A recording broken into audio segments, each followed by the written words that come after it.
tuned in to The Andrew Lawton Show. Ideally, a government would represent the interests of all Canadians, not just Canadians in Liberal-held ridings. But what do I know about politics? Well, there is a bit of a silver lining in this. I think that the government's messaging on this and the inconsistency has started a bit of a rebellion. Scott Moe, the Premier of Saskatchewan, had this to say today. As Premier, I cannot accept the federal government giving an affordability break to people in one part of Canada, but not here. So today, I am calling on the federal government to offer the same carbon tax exemption to Saskatchewan families by extending it to all forms of home heating, not just heating oil. It's only fair to other Saskatchewan and Canadian families. Hopefully that exemption will be provided soon. But if not, effective January the 1st, Sask Energy will stop collecting and submitting the carbon tax on natural gas, effectively providing Saskatchewan residents with the very same exemption that the federal government is giving heating oil in Atlantic Canada. The federal government may say that's illegal and that you simply cannot choose to collect and pay your taxes. In most cases, I would agree with that. But it's the federal government that has created two classes of taxpayer by providing an exemption for heating oil. An exemption that really only applies in one part of the country and effectively excludes Saskatchewan. As Premier, it's my job to ensure Saskatchewan residents are treated fairly and equally with our fellow Canadians in other parts of the country, and that's what I am doing today. Shots fired. Let's talk about this with our regular Monday correspondent, Kris Sims, who is the Alberta director with the Canadian Taxpayers Federation. Kris, that must have been music to your ears. Yeah, it was really awesome. I'm just going to adjust my shot so I'm not literally standing in front of a garbage can for you. So, all right. So there are better metaphors for Canadian politics. Actually, no, wait, there aren't. So I'm here actually at the Edmonton legislature because, of course, it's the throne speech. So it's everybody's first day back at school, so to speak, here in Alberta. So, wow, hearing that from Premier Moe, can he do it? We don't know. We'll put it this way. Moe's heart is definitely in the right place. And Trudeau here is definitely in the wrong. And boy, oh boy, I thought we'd already seen enough of it last week, Andrew, when they said, oh, we're going to do a carve out. We're going to do a suspension, but just for furnace oil. Who uses furnace oil? Almost, exclusively folks in Atlantic Canada. So they really stepped in it there. And then the Liberal minister's like, no, wait, there's more. But if you voted Liberal, we'd be nicer to you. Like, this is a dumpster fire for this government.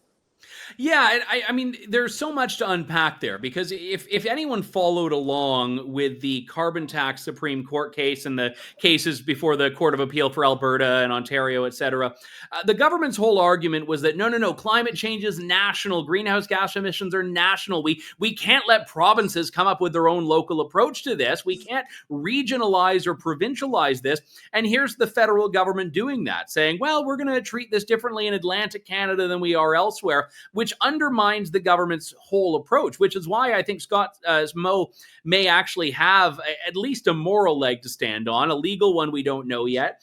Premier Danielle Smith, I haven't seen the clip, but I understand earlier she's talked about reevaluating the Supreme Court case as well in light of this. So it does sound like the government here has really stepped in it. I mean, not even politically, possibly legally.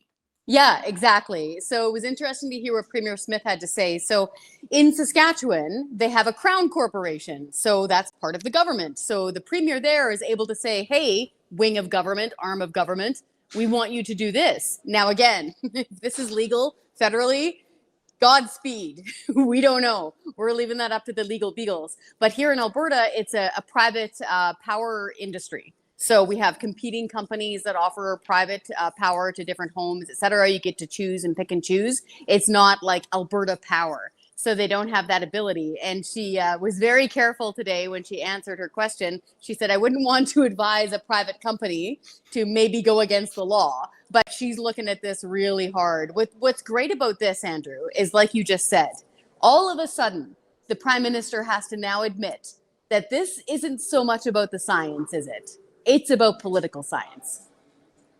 Yeah, and I think that's the other thing that they've undermined here. Not just that this has to be the same nationally, there has to be a one-size-fits-all solution, but the government's other argument was that this is so important we can't offer anyone a reprieve even on a temporary basis, because you at the Canadian Taxpayers Federation have been calling on the government, the Conservatives have been calling on the government to offer a bit of a break with the cost of living crisis. Let's just pull back on the carbon tax. Let's just stop the hikes of the carbon tax. And the government has said no, and their argument has been no, climate change is so important. We can't do this. This isn't about now. It's about 10 years from now, 20 years from now. And it is about right now if you're in Atlantic Canada and voted Liberal. Yes, exactly. And so we've been in the game for a long time. This is so obvious. Like, it's really obvious. The fact that they singled out just furnace oil. Okay, so around 3 or 4% of Canadian households use furnace oil or heating oil for their homes. Of that 3 or 4%, the vast majority of those homes are in Nova Scotia. Nova Scotia, Prince Edward Island, Newfoundland, and Labrador. A little bit in New Brunswick, but not quite as much. Yes, there are some isolated folks up in the north of Ontario and up north, maybe across the west, a little tiny bit, but not usually. Usually it's furnace oil for the Maritimes and Atlantic Canada and natural gas for those of us here across the west, and mostly in Ontario as well. What's getting me here too, Andrew, is that there's a whole lot of seats around the 905 and around your area there of Ontario. They use natural gas. Like, what are they, chopped liver?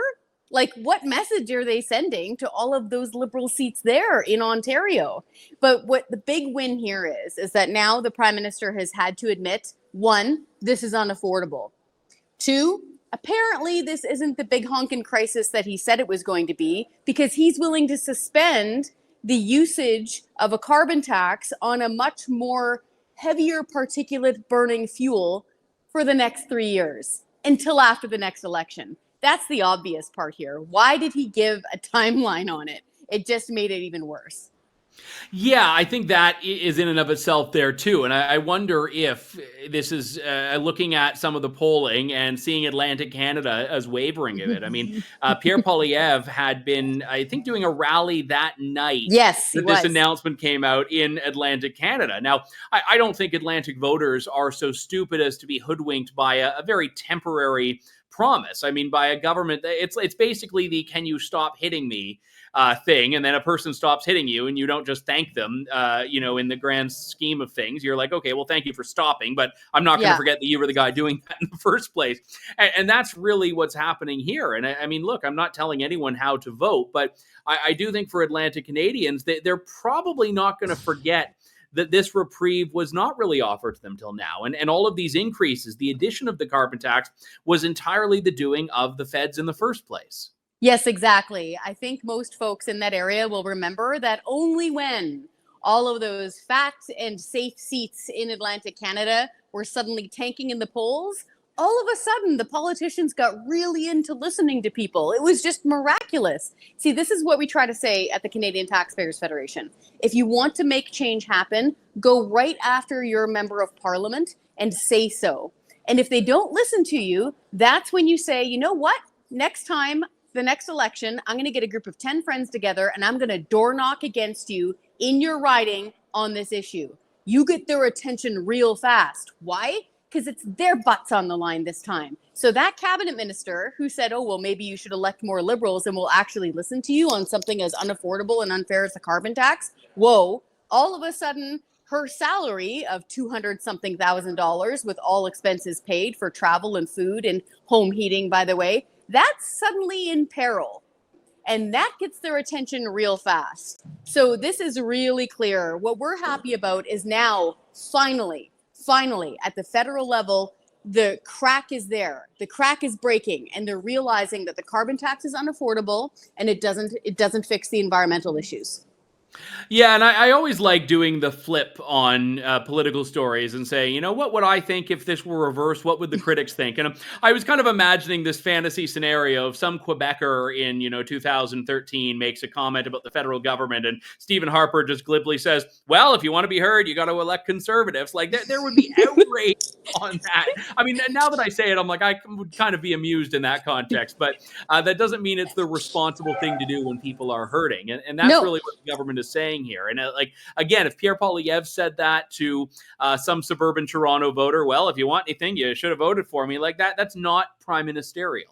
No, and in fact, one of the first things whenever there's somebody elected, okay, a premier, a prime minister, it doesn't matter what party. If you've been watching this game long enough, you know this. One of the first things out of their mouth is they say, while I was elected by this percentage of Albertans or Canadians, I will be the premier, I will be the prime minister for all of you.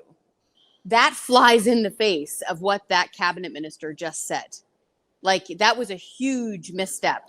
But what's good about this misstep, and everybody's human, so they screwed up, yep. What's good about this misstep is now this message of the carbon tax is unaffordable and it doesn't fix emissions issues anyway. So why are we paying for it? Why are we punishing Canadians for staying warm in winter in Canada? It is not right. Scrap it for everyone, everywhere across Canada. That's becoming the dominant message now, even in Ottawa, which is excellent. It's a long time coming, but it needs to happen. Well, we'll see if this starts a bit of a ripple effect across the country here. The Prairie Rebellion, I guess we can call it. Kris Sims from the Canadian Taxpayers Federation joining us live from the Alberta Legislature in Edmonton. Always a pleasure, Kris. We will chat with you next Monday. You betcha. Thanks for listening to The Andrew Lawton Show. Support the program by donating to True North at www.tnc.news.